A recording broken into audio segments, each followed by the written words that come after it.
Para começar, nasci na região de São José do Rio Preto, uma cidadinha chamada Jaguateí, que hoje não existe mais esse nome. Trocaram o nome. Aí mudamos para São José do Rio Preto. Eu era criança, não lembro quanta idade eu tinha. E durante esse tempo,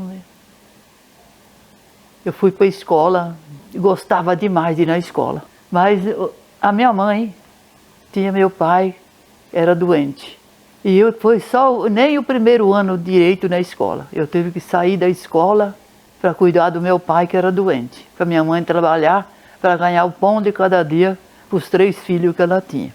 Uma irmã chamada Aurora e a outra chamada Hermides. Meu pai chamava Pedro, minha mãe chamava Carmen.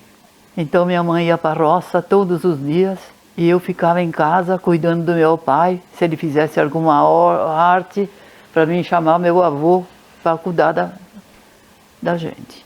Eu comecei a ajudar minha mãe na roça, que minha irmã já cuidava do meu pai, eu ia na roça com minha mãe. Mas quando eu saí da escola, eu saí chorando muito, porque eu queria estudar. Até hoje eu tenho aquela coisa no meu coração. Eu queria tanto estudar, mas eu não pude estudar. O que eu aprendi depois foi com meus filhos um pouco. Então eu aprendi a ler e escrever, que eu escrevia muito errado.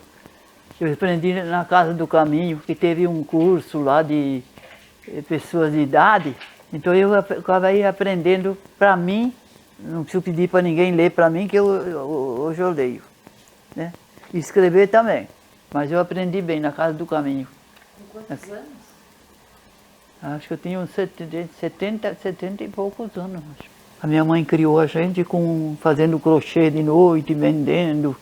Mas a gente nunca deveu nada para ninguém. Acabava o ano, a gente tinha o dinheirinho até para sobrar um pouquinho, porque tinha um vendeiro que dava aquelas cadernetas e a gente ia marcando. Quando pegava as coisas, não tinha dinheiro. Quando vendia o mantimento, a gente ia lá e só dava aquela conta. Então a gente dependeu muito dos vizinhos. Por isso que hoje os vizinhos, eu tenho assim um apego muito grande para os nossos vizinhos. Porque eles socorreram a gente naquela época, e isso marca o coração da gente. Com muita luta, minha mãe conseguiu criar nós, sem a ajuda de ninguém da família. O meu avô era bom, bem de vida, mas ele desprezou meu pai, ele deserdou meu pai das heranças que ele tinha. Meu pai não herdou nada. Então meu pai foi deserdado porque ele era doente. E eles eram 3 irmãos, casados, tudo que nem eu falei, era tudo na família, né? Eu tinha os meus tios, um tomava conta da chácara e o outro tomava conta da piscina que eles alugavam, né? E meu pai só trabalhava. Então, quando mudou essa chácara, eu vou voltar para trás um pouquinho. Quando nós mudamos essa chácara, o meu pai não queria morar na chácara. Ele ainda estava bom, né? Ele estava bom no sentido. E o sogro dele morava na mesma fazenda que o meu avô morava, que era meu avô materno. Eles iam para o Paraná, quando abriu as matas lá, começaram a plantação de café, que antigamente era muito famoso aquele lugar por causa disso. E meu pai falou para o pai dele assim, ó, eu vou embora para o Paraná com meu sogro. Eu não quero morar na chácara. E aí meu avô falou assim, não, se você for embora, você não leva nem a cama para dormir. Você vai sair daqui com a roupa do corpo, a família toda. Naquele tempo, os velhos mandavam mesmo, sabe? E meu pai caiu na tristeza. Aí ele começou a ficar, que hoje fala depressão, ele começou a ficar triste, e começou que ele ia se jogar embaixo do trem. Que a linha do trem passava, a gente ouvia o trem apitar para chegar na estação, passava perto. Então ele catava um travesseiro e saía correndo, saía vizinho, todo mundo atrás, ele queria se matar, né? E aí ele não conversava mais em casa, sabe? Ficou assim, muito tempo. Aí depois ele surgiu de internar ele no Juqueri, em Franco da Rocha. De São José do Rio Preto, trouxeram ele para Franco da Rocha. Aí ele ficou internado 5 meses. E meu avô só que vinha visitar ele, ninguém vinha. E meu avô chegou aí um dia, encontrou ele com desinteria. Aquele tempo não é que nem hoje, que trata, tem gente que olha. Meio bruto, meio violento, sabe? Eles judiavam. Estava mal, muito mal. Aí meu avô catou ele e levou embora. Eu vou para casa.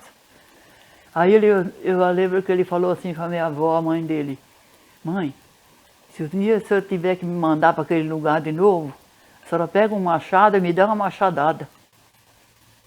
Porque eu não quero voltar mais para aquele lugar. Então nunca mais trouxeram ele, sabe? Ele deu trabalho ainda, mas nunca mais falaram de trazer ele para internar. Aí ele caiu de ficar assim meio parado, sabe? Ele não fazia nada, mas também ele não era violento, ele ficava quieto. Mas ficava assim, atrás de um pé de bananeira, às vezes abaixado lá o dia inteiro, ficava de copo, conversando com o mundo. Ele conversava sozinho, olhando para cima, parecia que ele estava conversando com gente, e fazia os rabiscos no chão, mas nunca mais ficou assim violento. E aí quando meu avô comprou essa chácara, pôs o nome dos filhos, e ele pôs o nome dos dois filhos, meu tio Ricardo e meu tio Caetano, que era irmão deles, que era irmão homem, filho homem. As filhas mulher, e meu pai ficou de fora.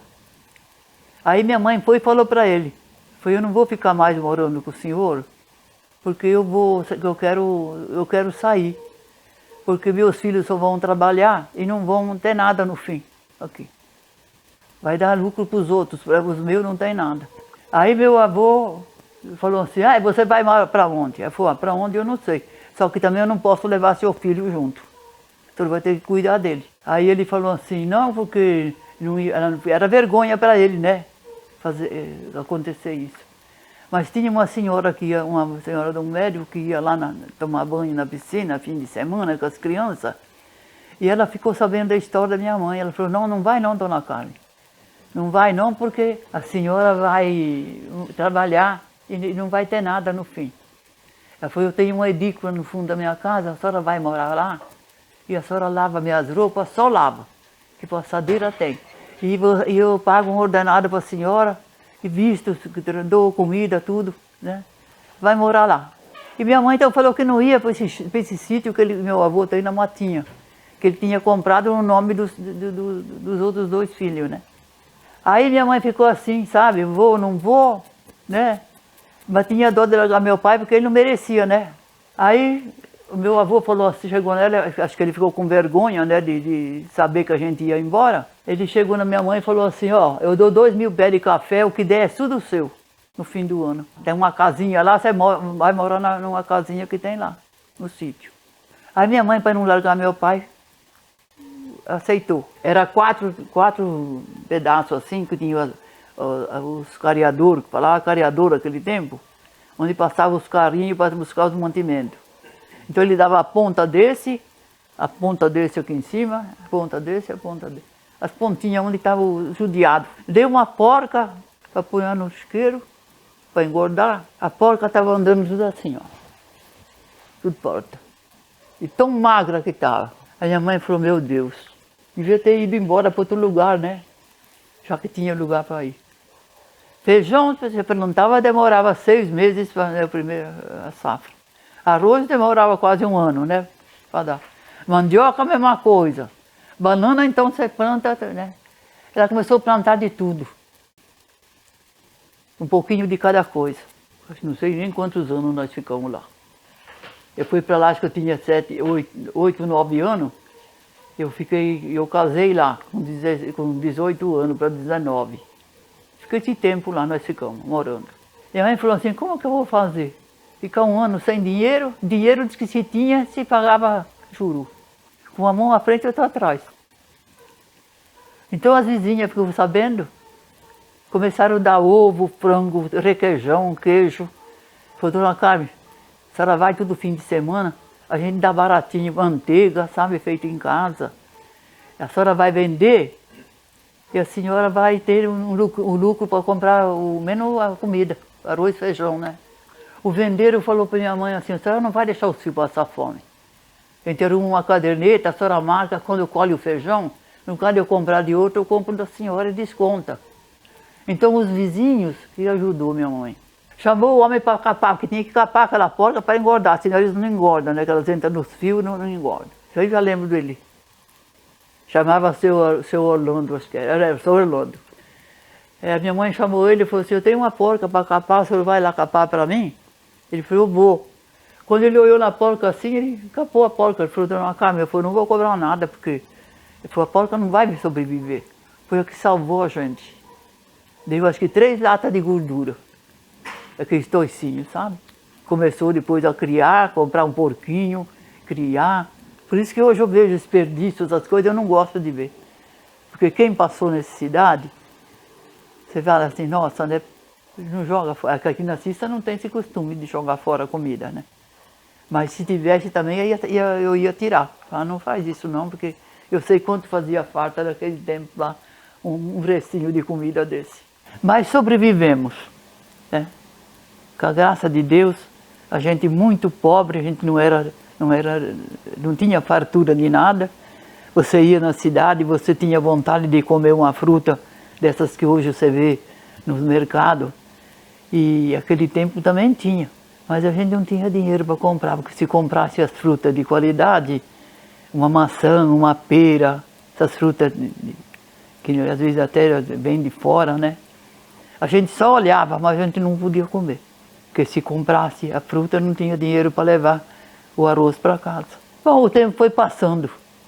A gente sobreviveu com muita luta, muito assim, apego muito no nosso trabalho. E minha mãe lutando. Minha mãe foi uma herói. A minha mãe foi uma herói.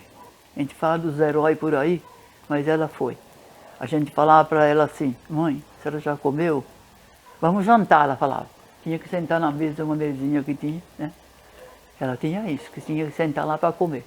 Aí o que ela fazia? Ela ponhava a comida para nós 3 no prato, mas a comida era pouca, então ela dividia. Aí eu falava para ela assim, mãe, e a senhora? Ah, eu já comi. Enquanto estava esquentando, eu comi. E eu tinha visto que ela não tinha comido nada.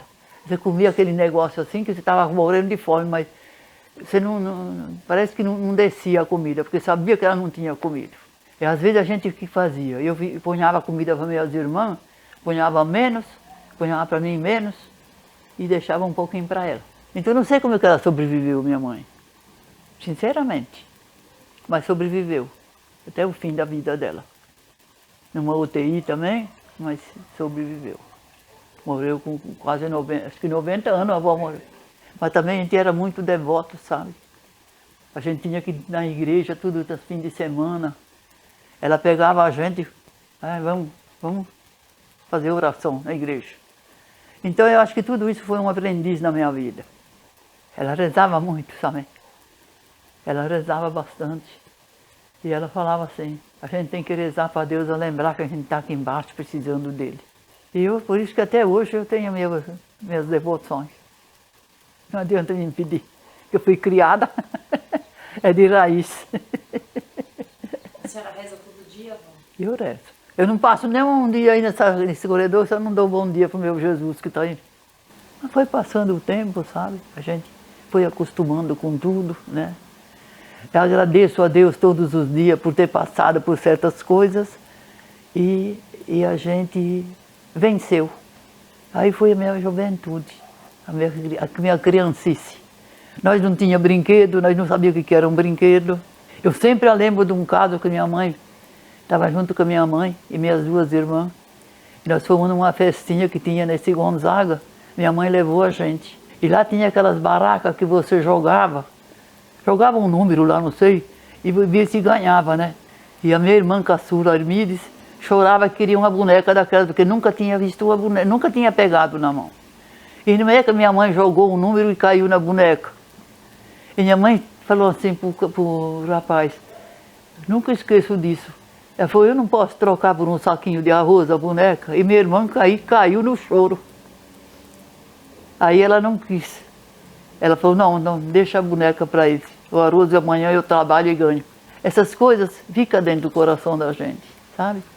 Hoje eu vejo as farturas que tem, às vezes as pessoas queixam, falam, isso aí não é nada perto do que nós... Era uma boneca para dividir para os 3, porque até eu tinha vontade de uma boneca que era mais velha. Mas a gente brincava um pouco cada um. brincava juntos os três e pegava boneco bom cada um. Então essa é a minha história das crianças, de criança. E para ir na escola, a gente tinha que regar uns trechos de horta. Eu tinha 7 anos, porque eu tinha uma tia que era muito brava, morava junto com a gente. Naquele tempo, a gente morava em 16 pessoas numa casa. Que casavam, ficava tudo aí.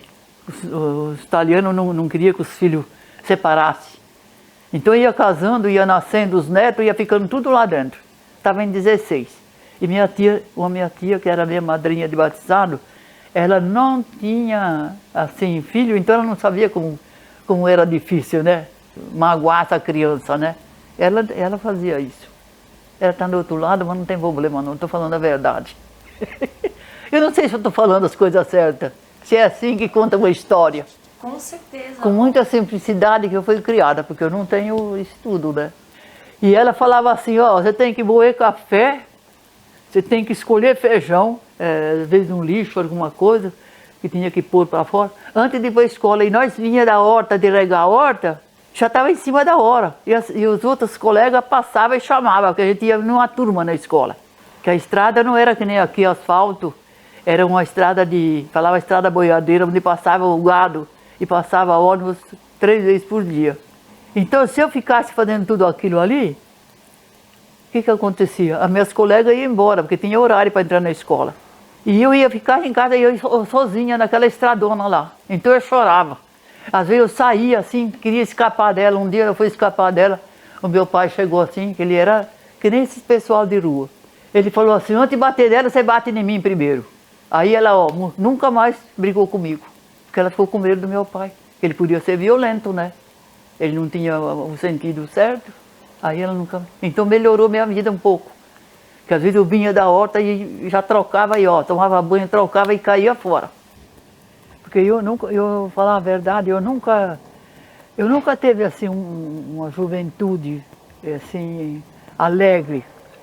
Porque eu saía, eu ficava preocupada com a minha mãe.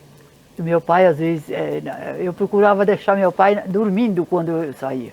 A gente ia nos bailes, ia nos terços, ia onde fosse. Que era isso, era um bailinho fim de semana, quando a gente ia, né? E terço. O tio Chico rezava muito terço, a gente participava dos terços. Na missa de domingo. Mas de dia, assim, eu saía, não tinha assim muito apego em casa. Mas quando eu saía, assim, eu procurava deixar meu pai dormindo, para mim ficar mais sossegado. Porque acho que das minhas 3 irmãs, eu era assim, quem mais era apegada à minha mãe. Era mais preocupada com ela. Tinha medo que às vezes ele podia fazer alguma coisa com ela, né? Porque a pessoa quando é assim, ela é de momento, né? De momento que dá na cabeça de fazer alguma coisa. Eu não teve aquela juventude assim, libertada mesmo. Sempre presa em alguma coisa. E era sempre presa dentro de casa. Que nem de domingo tinha jogo de futebol.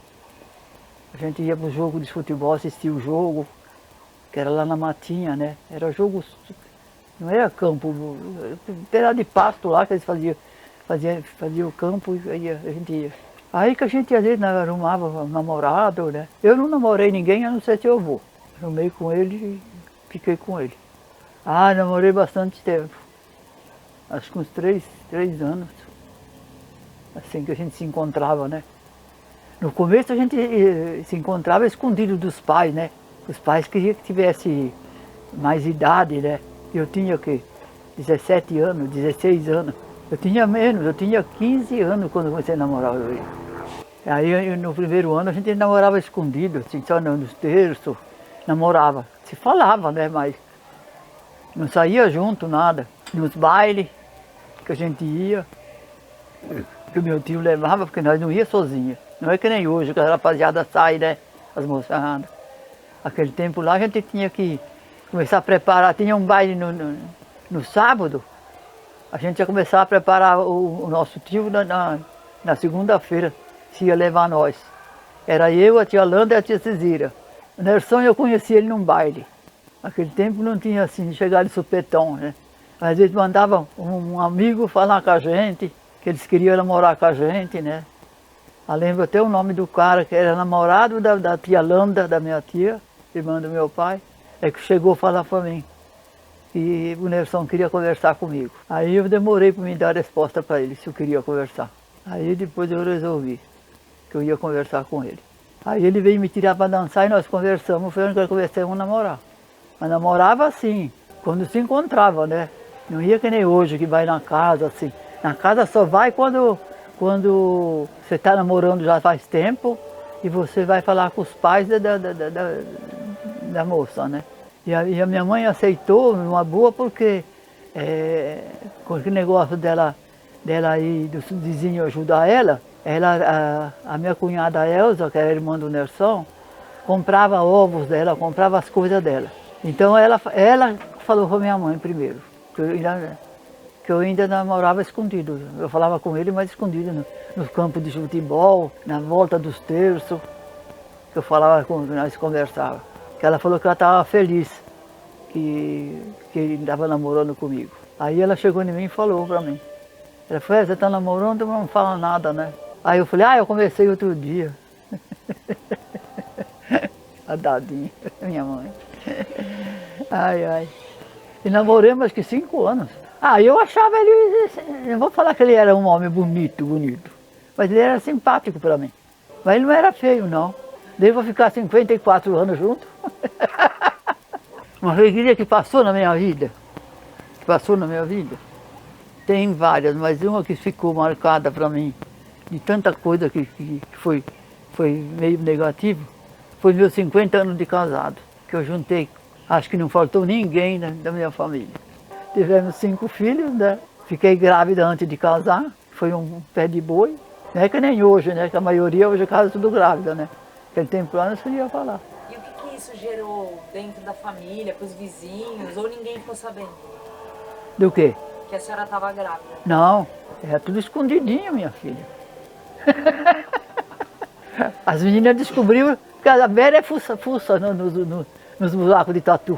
Ela foi atrás do aniversário da tua mãe, porque eu não contei para ninguém, das meninas. Aí ela foi fuçando, pelo aniversário da tua mãe, ela falou, mas a mãe casou grávida. Aí ela veio falar para mim, eu fiquei brava, falei assim, eu casei grávida assim, o que tem? O que você tem de ficar fuçando não é da tua conta? Aí eu adotei ela, já estava tudo moça, já as meninas. Elas eram tudo solteiras naquele tempo. A tia Angelina, a Angelina namorava teu pai, quando eu peguei ela. Foi através da Angelina e teu pai que eu peguei a Eli. Ele trabalhava na Casa do Caminho e eles iam fazer visita, dava muita cesta básica e eles iam fazer visita. Aí chegaram na casa, era tudo fichados, né? As pessoas tinham que fazer inscrição, quantos filhos tinha, tudo, né? E aí a mulher ficou doente e não vinha buscar a cesta, mandava o menino de 12 anos buscar. Aí deram a cesta umas par de vezes, aí falou assim, mas essa mulher não aparece, né? Será que era bom dar uma volta lá? Chegaram lá e encontraram ela muito ruim na cama. A irmã dele também, tinha acho que um ano e pouco, nenenzinho, doente. Aí internaram a mãe e internaram a filha. Tua mãe e teu pai. Levaram para o hospital. E lá ela acabou falecendo. E a nenê sobreviveu. E foi aonde que arrumaram uma família para pegar. E aí eles eram 3 meninos homens e as 2 meninas mulheres. Os meninos homens ficaram em casa. Tinha um que tinha 12 anos que olhava os outros 2. E as meninas, uma, que foi a Eli, veio para minha casa. Ela e o Denilson veio lá para casa. Mas eu falei assim, eu não estou preparada para pegar, né? Falei, não, você tem que ter uma preparação, né? E o teu avô falou assim, se quiser pegar, vocês pegam. Só que não me chama para ir juiz, porque ele falava nesses lugares, ele não ia. Vocês se viram com tudo. Eu trabalho para trazer comida de casa, mas o resto vocês se viram. Não vem me falar para vir lá para me adotar no meu nome, porque fica do jeito que está. Aí foi quando tua mãe passou, e o Zé passou no nome deles. Que eles foram no juiz e ajeitaram tudo, né? Mas só que quem cuidava dela era eu. Eles iam trabalhar e eu ficava com ela. Aí tua mãe casou, ela ficou junto com a gente. Ela nunca morou com a Angelina, acho que uns dias só, poucos dias. Mas mas quando ela veio, ela não veio para ficar com a gente. Ela veio para a gente arrumar uma família para adotar ela, né? Aí através de uma mulher, de um promotor, sei lá o que ele era, arrumou uma família para pegar ele. Então tiraram foto, mostraram a foto dela, sabe? Então a gente vai ficar, falou com ela e o marido, que ia ficar com ele. Aí era uma noite de frio, sabe? Mês de junho, mês de frio. Pegaram, ficou marcado. O marido tinha uma empresa aqui em São Paulo. Então falou assim, vamos receber ela lá na fazenda, que eles tinham uma fazenda, não sei lá por lá, acho que de Iguape, né? E então preparou uma festa lá. Então essa mulher desse juiz pegou a Elisângela e levou, enrolada no cobertor, porque estava muito frio. E ela sempre foi miudinha de pequena. E foi todos os empregados dele da firma ele convidou todo mundo. Quando chegou lá, a mulher do juiz chegou lá com a Elisângela, ela descobriu a Elisângela assim, e ela falou assim, mas não era isso que eu queria. A mulher falou assim, bom, não era isso também, aqui ela não vai ficar, né? Até logo voltou para trás. Voltou com ela. Aí largou lá, não sabe o que virou a festa lá. Ela na hora ela falou, não, a gente trouxe para ter amor, para ter, né? Dar apoio, né, para essa criança. Agora falar que não é isso, o que vai esperar? Você vai esperar que vai acontecer? Aí levou para casa dela aquela noite. No outro dia, era umas 2h30, 3h.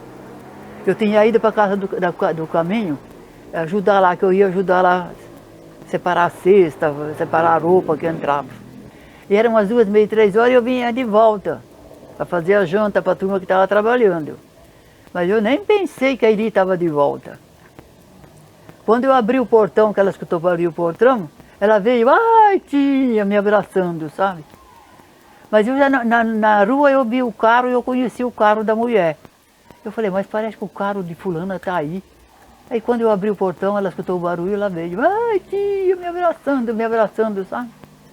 Falei, o que será que aconteceu, sabe? Entrei assim, meia tonta. Peguei ela, né? Entrei. Aí ela cheguei lá dentro, falou assim, a senhora esperava que eu estava aqui? Falei, não, falei, né? Aí ela falou, senta que eu vou te contar o caso. Ela me contou o caso. Ela falou, ela disse que eu segurei ela lá, até eu ia segurá-la por lá. Mas ela não quer comer. Ela quer a tia dela do requeijão. Quem é a tia dela do requeijão, não sei o que era. Ela falou, né? Aí eu falei, era a Vera, porque a Vera saía por último. Elas tomavam café as duas juntas, sentadas na mesa. E todo dia a Vera dava, ela queria pão com requeijão. A Vera passava requeijão. Ela queria comer com a tia do requeijão. Ela falou, ela não vai ficar bem lá em casa. Aí eu falei, quer saber de uma coisa? Se ela voltou, porque tem que ficar aqui. Aí eu falei pro Nerson, falei, mas a menina vai ficar aí. Ele falou, mas não me chama para ir em lugar nenhum. Falei, não. Eu falei, eles vão passar no nome deles e eu cuido dela. Aí já pus na escolinha, levei na fono, onde falava tudo errado, né? E levei onde tinha que levar. Levava nela, as meninas trabalhavam. Aí passou, foi para a escola, direitinho. E está aí o que é hoje, aí, criando a filhinha dela e... Hoje ela é o quê? Professora. Ah, eu me sinto feliz. Eu olho para ela e falo, nossa, né?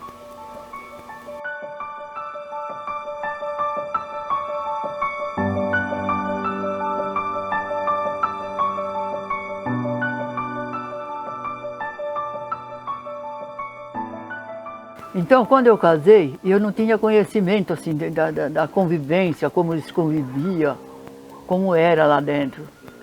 Então, eles eram 3 irmãos solteiros, eles não tinham mãe, o pai e tinha uma irmã que cuidava deles, que ela não casou para ficar de cuidar dos irmãos. E quando a mãe dela morreu igual o teu pai, no Juqueri, Ela chegou morando no Juqueri, ela também ficou atrapalhada da cabeça. Então, aí ela cuidava deles, dos homens. Então era aquele bando de homens. Então ela também não tinha costume de uma pessoa entrar e querer ajudar da maneira... Eu tinha minhas maneiras para ajudar.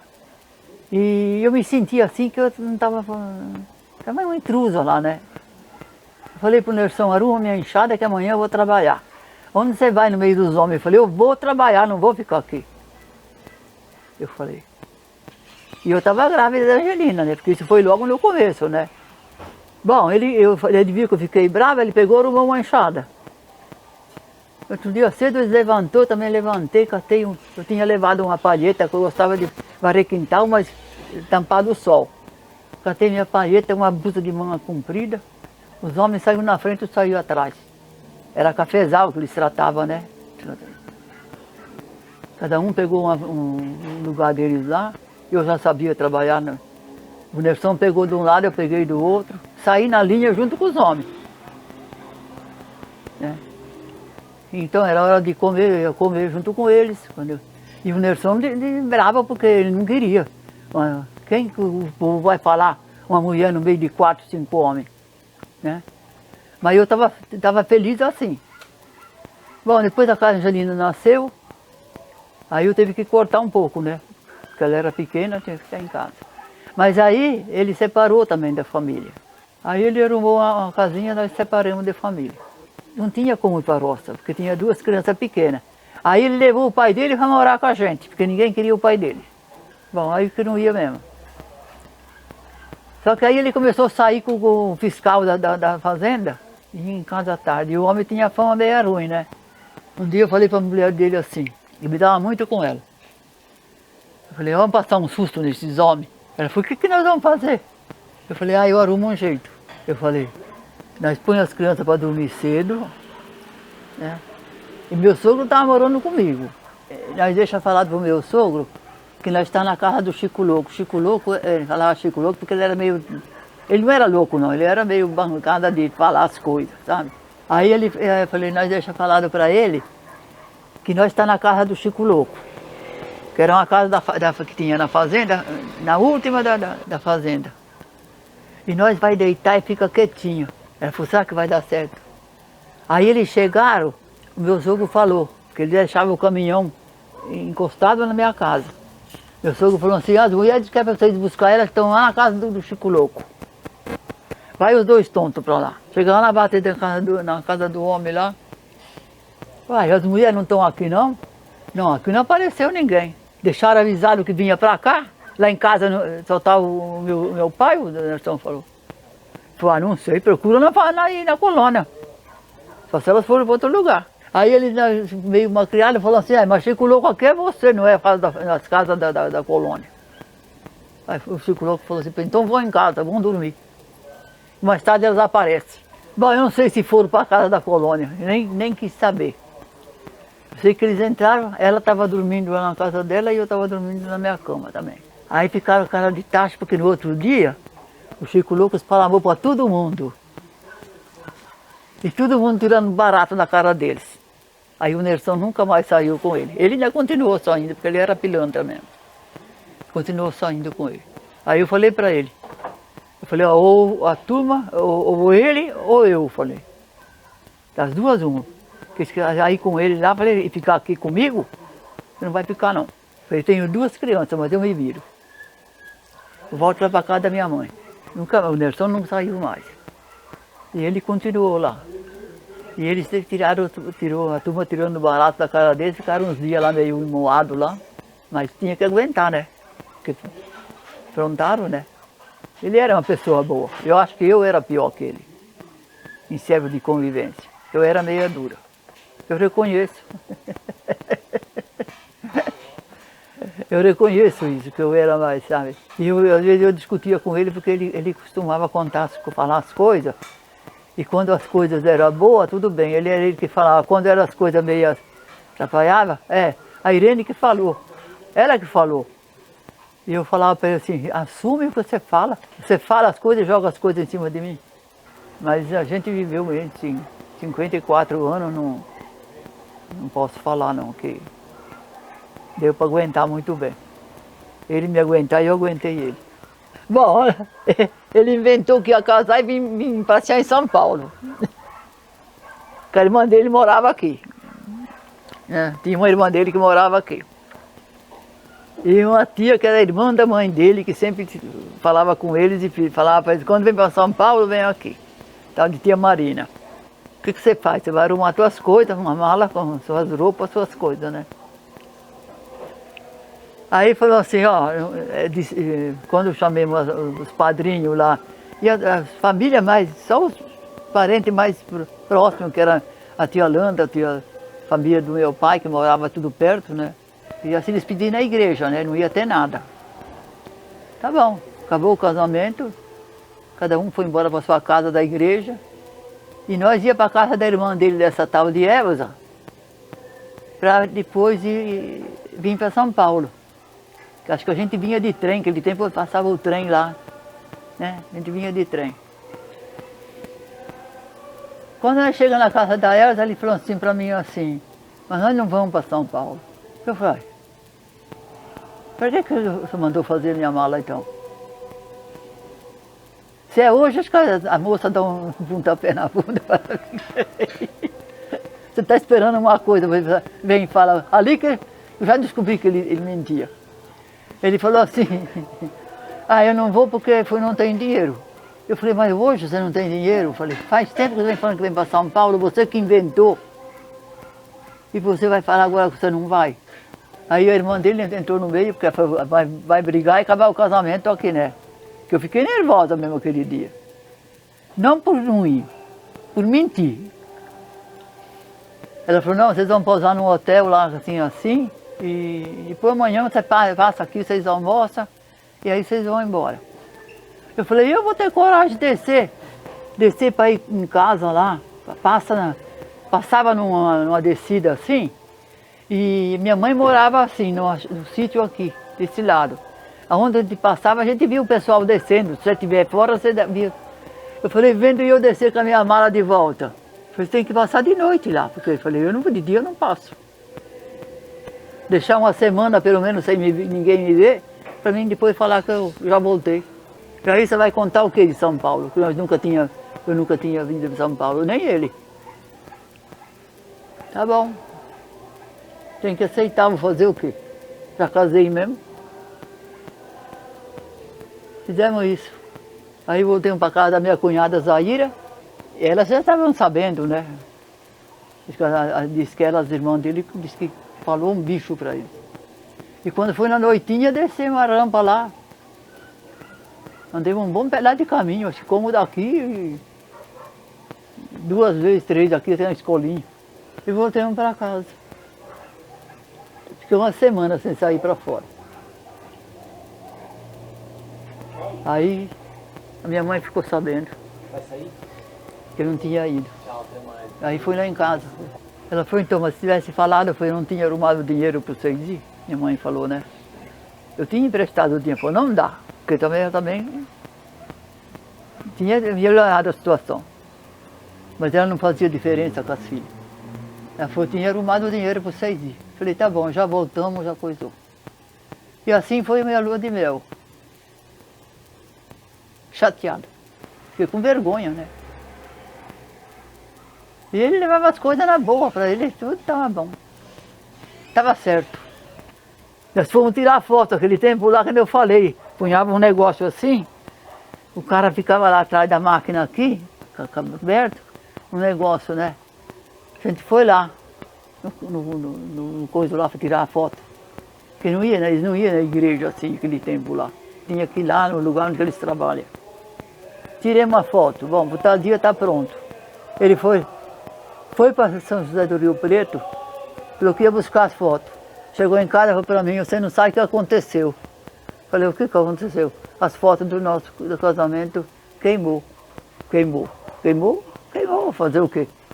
Aquele tempo lá queimava, disse que queimava, dizem, né? Que queimava, não sei. A gente era tão besta. Depois de que ele está lá na chácara, lá no condomínio, um dia, ele está dando risada sozinho, né? Falei, tem coisa aí, né? passei para lá e para cá, para lá e para cá. E ele rindo. Aquele sorriso meio de sem vergonha. Você está lá em cima, viu? Mas estou falando a verdade. Aí eu falei, escuta, que tanto dá risada? Eu estou passando aqui e dando risada. Ele falou, você não sabe de uma coisa.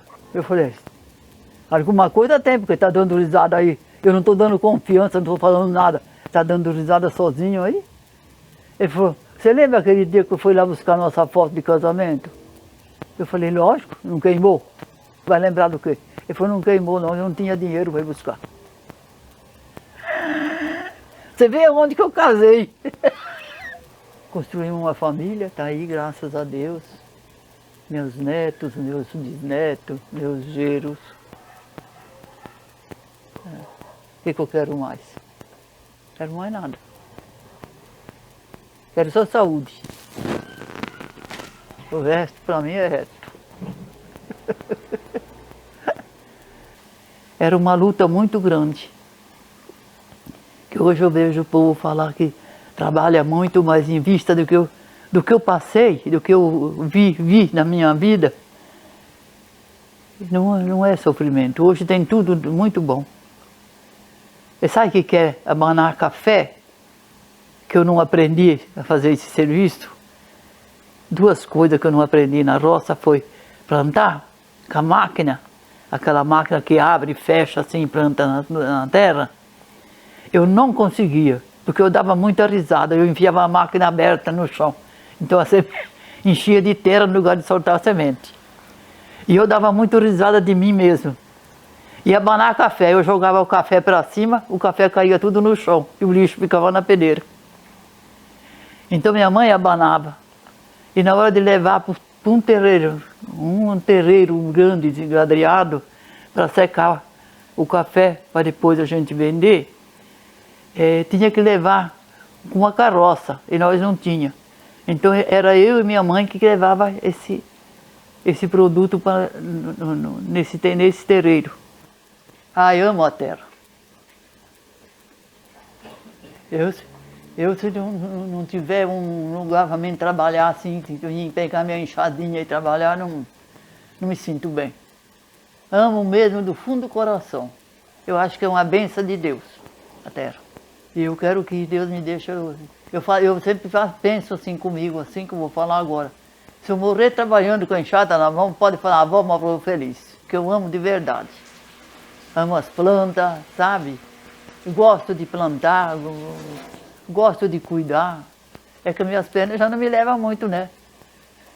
Porque se você planta, você tem que jogar água. E às vezes, para levar água depois num balde de água é difícil. Mas elas pegam, viu? Acho que eu amo tanto que tantas vezes sem jogar água elas pegam. Ó, eu acho que o amor que a gente tem pela terra, a gente não precisa nem de muita experiência. É pôr a planta com amor na terra, ela vai. Às vezes, falta de cuidado, ela acaba morrendo, né? Você tem que jogar a água na hora certa, né? Não deixar secar a terra, né? E a terra tem que ser, para uma plantação sair bem, você tem que fofar bem a terra. Põe uma terra boa. Eu queria pegar assim uma enxada e sair assim, trabalhando, arrancando aqueles matos que não prestam mais, juntar bem aqueles que prestam em volta das plantas, para elas se sentir mais felizes, sabe? Só que eu preciso pedir a Deus umas pernas novas. Pedir a Deus umas pernas, não seja fraca, seja nova. Mas eu vou, devagar eu vou. Uma bengalinha, eu subo lá para cima. Eu já fui andar tudo ali para cima, já depois que eu cheguei. Amanhã eu já vou catar todos esses vasos aqui, ó, pôr tudo lá fora, reformar tudo, que está muito acabado. Pegar a terra, então o pior que tem que pegar a terra meio longe, porque perto tudo a terra é vermelha, né? Aí eu vou lá para cima, cato uns baldes lá, trago, põe no carrinho. A próxima vez vai ter uns vasos de flor aqui. Deus quiser. Quando eu me livro da terra, me sinto feliz, em primeiro lugar. Depois da minha família, é a nossa natureza, é a nossa terra. Porque que nós vivemos em cima dela, nós temos que abençoar onde nós pisamos, sabe? E cuidar.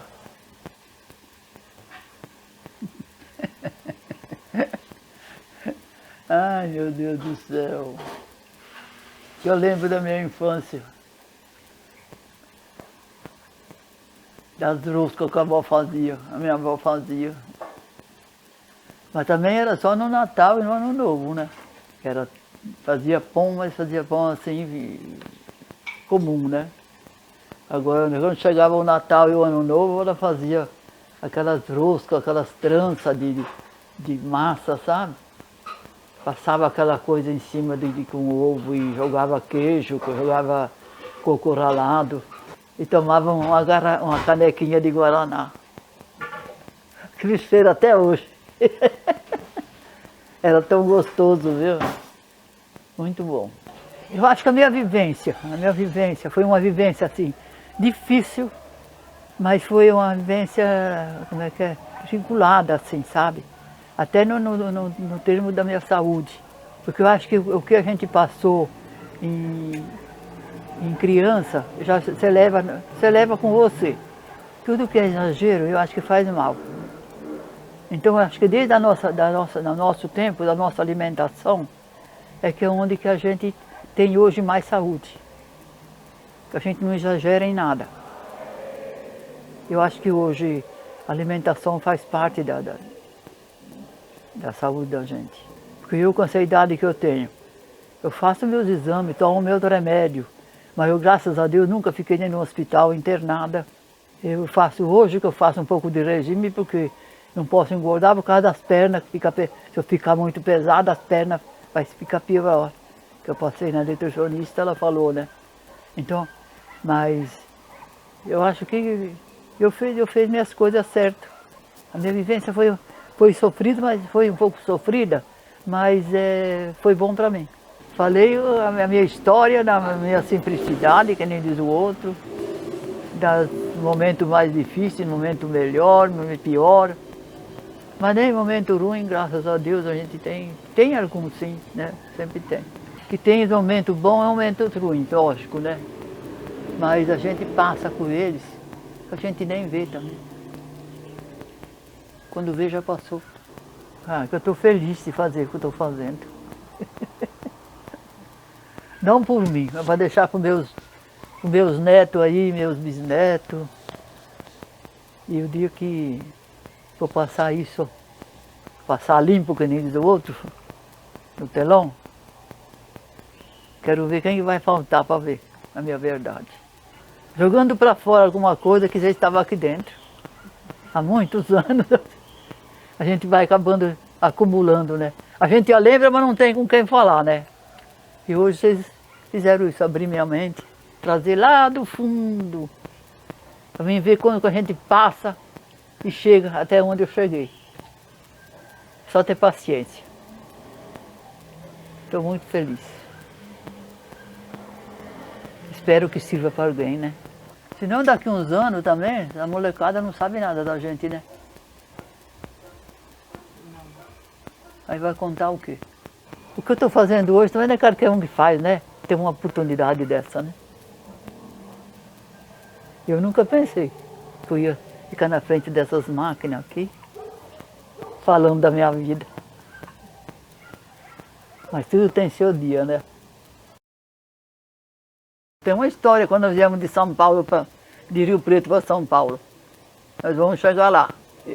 Nós estávamos mesmo, naquele tempo lá, ganhasse muito pouco, né? As meninas não trabalhavam ainda, só gastavam na escola e comia bem, porque tinha saúde. Não tinha sobrado muito dinheiro assim, sabe? E vem para um lugar que a gente não conhecia ninguém. Só tinha meu cunhado, o irmão dele aí. Tinha que acreditar nele, ele que arrumou casa para a gente morar, porque ninguém veio ver um dia. A minha irmã chegou em mim, agora essa que morreu, a Lola, falou para mim assim, ela sabia porque eu contava as coisas tudo para ela, né? Ela falou assim, não, eu tenho um dinheiro lá que ela vendia galinha, ovo, que no sítio faz isso, né? Ela falou, tenho um dinheiro lá, eu vou te emprestar o dinheiro. Ela falou, não vou falar que vou te dar, porque aquele tempo lá estava tudo duro. Ela falou, quando você puder, você me dá, mas você leva, porque se uma criança ficar doente lá, você não conhece ninguém, Você não tem dinheiro para levar no médico. Mas eu vim para São Paulo, eu peguei, agradeci ela e trouxe. Tinha uma reservinha minha e aquele dela lá dava pra... Aí eu trouxe, ainda guardei bem, falei, tenho fé em Deus que eu ainda vou devolver esse mesmo dinheiro para ela, porque eu devolvi o mesmo dinheiro. Que as meninas arrumaram o serviço, né? Aí deu pra gente coisa. Mas é história pra gente. Pra mim é história.